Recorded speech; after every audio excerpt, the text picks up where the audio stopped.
Une solution contre les inflammations de la peau, les coups de soleil, les brûlures, les inflammations digestives, pulmonaires, contre l'excès de mucosité, les allergies, contre les infections. C'est un anti-infectieux doux. Il améliore la digestion, lutte contre la constipation, la diarrhée, draine le système lymphatique, reminéralise, détoxifie, notamment les poumons.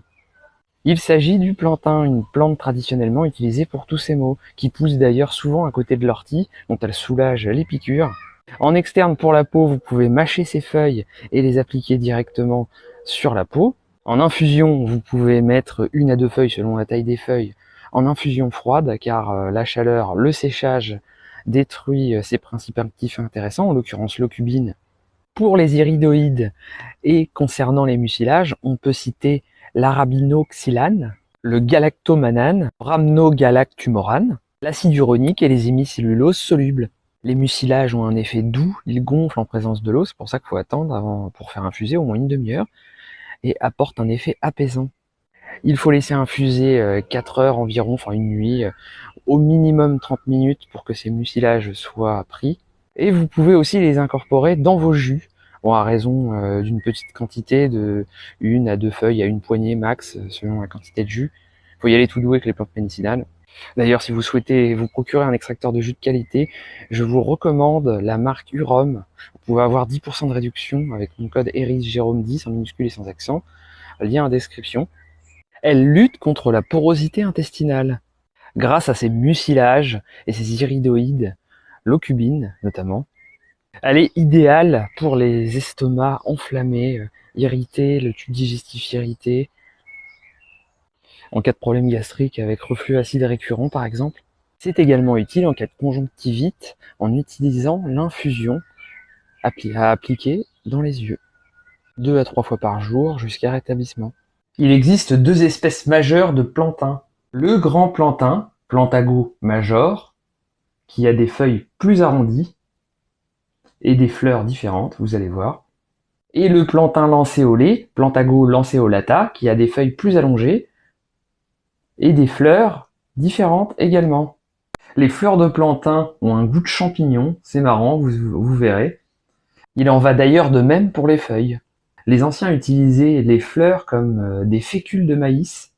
D'ailleurs, savez-vous que le psyllium dérive des fleurs d'une autre espèce de plantain cultivée en Inde, le Plantago psyllium notamment. Le plantain chélate les métaux lourds, il les absorbe, c'est pour ça qu'il faut faire attention où vous les cultivez. Il aide donc le corps à se détoxifier des métaux lourds. Il a une action hémostatique. Il sera donc utile en cas de règles trop abondantes ou hémorragiques. Son nom Plantago signifie plante des pieds. Elle va donc pousser près des sentiers. On en trouve partout. Donc maintenant, profitez-en et cueillez-en. Ça pourrait vous servir. Vous pouvez notamment la reconnaître à ses nervures. Vous pouvez consommer les graines comme des fécules de maïs, comme je vous l'ai dit, et vous pouvez en donner aux oiseaux. Ils en raffolent, quand elles sont à maturité, bien sûr, donc en général vers juillet-août. De toute façon, les oiseaux aiment bien se servir eux-mêmes. Le plantain est à la fois utile en cas de toux sèche et de toux grasse, surtout de toux sèche. Vous pouvez l'associer avec du thym à la fois pour la toux grasse et la toux sèche, et puis à de l'oignon, là uniquement pour la toux grasse, parce que pour la toux sèche, ce n'est pas ce qui est indiqué. Concernant la toux grasse, le thym est plus puissant que l'oignon. Vous pouvez consommer les feuilles de plantain toute l'année, mais pour un usage comestible, donc en les mangeant, il est préférable de consommer les jeunes pousses, donc au début du printemps. Je vous montre à quoi ressemble le plantain. Donc c'est une plante qui pousse partout. Donc ne les jetez pas, recueillez-les et profitez-en. Pour les allergies, il faut attendre environ 3 semaines pour avoir des effets. C'est très efficace. Il y a des super retours par rapport à ça. C'est un reminéralisant riche en silice, magnésium, calcium. Pensez-y la prochaine fois que vous en verrez ou que vous avez un problème de peau quel qu'il soit. Elle est également intéressante pour se détoxifier des glaires, de l'excès de mucosité. Elle est intéressante en cas de sinusite, en cas d'otite aussi du coup. En cas de problème articulaire, donc voilà, c'est une plante vraiment tout terrain, magnifique. Lisez l'article en description. Sur ce, bonne journée.